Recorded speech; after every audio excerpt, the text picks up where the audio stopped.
네, 안녕하세요. 부동산에서 알고 싶은 남자 김동산입니다.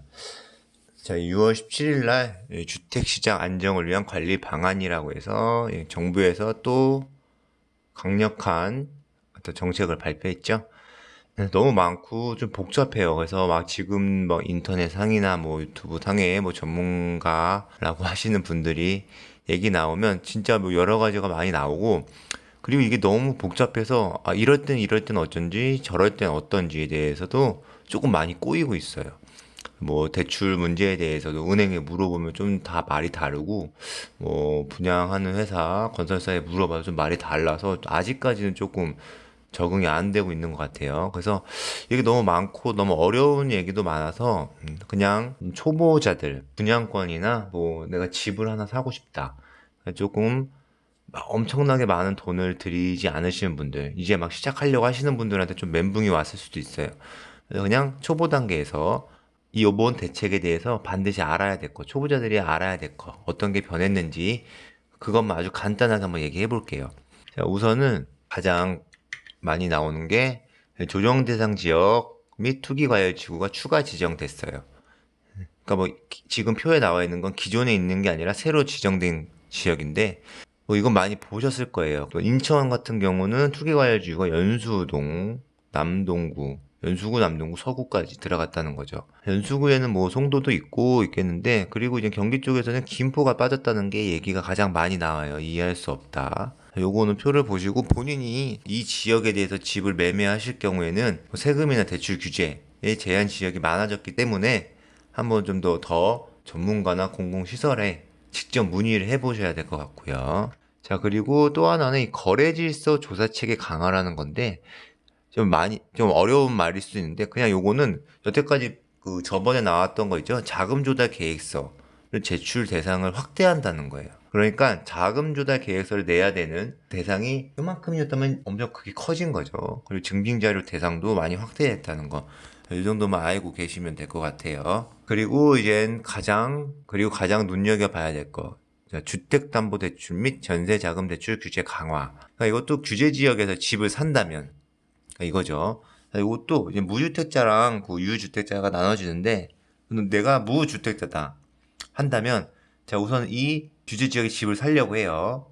그러면 6개월 이내에 집을 샀다. 신규 집을 샀다. 가정하에 샀으면 6개월 이내에 전입을 해야 된다는 거예요. 들어가야 된다는 거죠. 그리고 만약에 1주택자라면 전에 있던 집을 6개월 이내에 기존 집을 처분해야 된다는 거예요. 그러니까 이게 뭐 분양권에 대해서는 이런 규제가 좀 있었던 것 같은데, 자, 지금 보면은 무주택자, 그러니까 1주택자도 이게 규제가 된다는 겁니다. 이 조건을 안 하면은 우선 대출 자체가 불가능하게 됐습니다.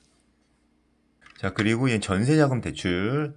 자, 이거는 내가 만약에 전세자금 대출을 받아서 서울에 3억 원이 넘는 집, 이제 3억 원으로 떨어졌어요. 더욱 강화가 된 거죠. 3억 원이 넘는 집을 산다면 전세자금 대출 즉시 회수한다. 전세자금 대출 받은 거 바로 은행에 다시 돌려줘야 된다. 이 말이죠. 이거는 이제 뭐 전세자금 대출을 이용해서 갭 투자를 하는 수요들을 못 들어오게 막겠다는 거죠. 그 기준이 9억 원 이상이었는데 이제 3억 원으로 강력하게 떨어졌다는 겁니다. 자, 그리고 또 한 가지 좀 봐야 될 거는, 요거는 뭐 하시는 분들이 얼마나 많은지 모르겠는데, 자, 재건축에 관련된 거예요. 그래도 이제 재건축이나 재개발이 되면은 우선 그 집값이 오르는 신호탄이잖아요. 그래서 정비사업 조합원 분양 요건 강화라는 게 또 하나가 있어요. 자, 이거는 재건축 아파트를 주로 생각하시면 될 것 같은데, 그러니까 이것도 똑같이 전세 끼고 집을 사둔 상태라고 한다면, 이미 내가 이 지역이 재건축이 될 것 같아서 뭐 빌라나 뭐 여러 그 주택을 전세를 끼고 집을 사둔 상태예요. 자, 그러면 그렇게 됐으면 여태까지는, 자, 새 아파트가 지어질 때 분양권을 어떤 신청을 할 수가 있어요. 그쵸? 근데 이게 조금 바뀌었어요. 자, 조합원 분양 신청 시, 자, 거기에 2년 이상 거주한 경우에만 분양 신청이 가능하다는 거죠. 근데 이게 모든 경우가 아니라, 근데 이게 뭐 모든 재건축하는 아파트가 아니라 이 법 개정 후에 조합 설립인가 신청하는 경우부터, 그러니까 뭐 초창기 단계 재개발 재건축이 막 시작하려는 단계 아파트부터 이게 적용이 된다는 거죠. 그래서 이게 아니라면 뭐 지금 전세 끼고 집을 사신 분들 거주를 안 하더라도 분양 신청은 가능하다는 겁니다. 그래서 요것도 이제 그래서 좀 재건축 아파트 그 들어가려고 하시는 분, 투자하려고 하시는 분들도 어떤 2년 이상 거주에 대한 그게 생겼죠. 그 초기 단계면은 이런 부분도 좀 강화가 됐어요. 그리고 또 한 가지는 이 주택매매 임대사업자 대출 규제 강화, 그러니까 법인을 통한 갭 투자에 대한 규제 강화. 요거는 좀 초보자들은 뭐 많이 세당은 안 되실 거예요. 근데 이것도 있는 거니까 한번 얘기해 볼게요. 이거 뭐냐면 일반으로 하는 게 아니라 뭐 법인을 통해서 뭐 하는 거, 투자를 한다는 거 이런 것들은 조금 혜택이 좀 있었어요. 근데 그것도 이제 규제를 강화한다는 거예요. 그러니까 이런 부분 전체적으로 뭐 일반 사람들이 아닌 어떤 다른 통로를 위해서 좀 세금이나 대출에 대한 부분에 대해서 좀 혜택을 보려는 그런 사람들이 그것도 강화가 됐다라고 아시고 있으면 될 것 같아요. 그래서 이런 것들이 조금 생각을 많이 하게 되는데, 자, 이 정책이 발표되고 나서 지금 무주택자들 분들도 되게 조금 많이 반발을 해요. 뭐 국민청원에도 올라왔다고 하더라고요. 지금 이 정부 집값에 대한 어떤 안정화, 서민들을 위한 집값을 그런 정책을 하려는 게 맞는지에 대해서 국민청원도 올라왔어요. 그러니까 이렇게 보면은 진짜 내가 지금 여태까지는 주택을 살 때 모든 돈을 다 현금을 지불하고 내서 사는 경우는 거의 없잖아요. 그래서 어떤 주택을 사는 사람들도 결국 사회 초년생이나 신혼부부들도 결국 주택에 그러니까 대출을 받아서 많이 사는 경우가 있어요. 이자를 내고.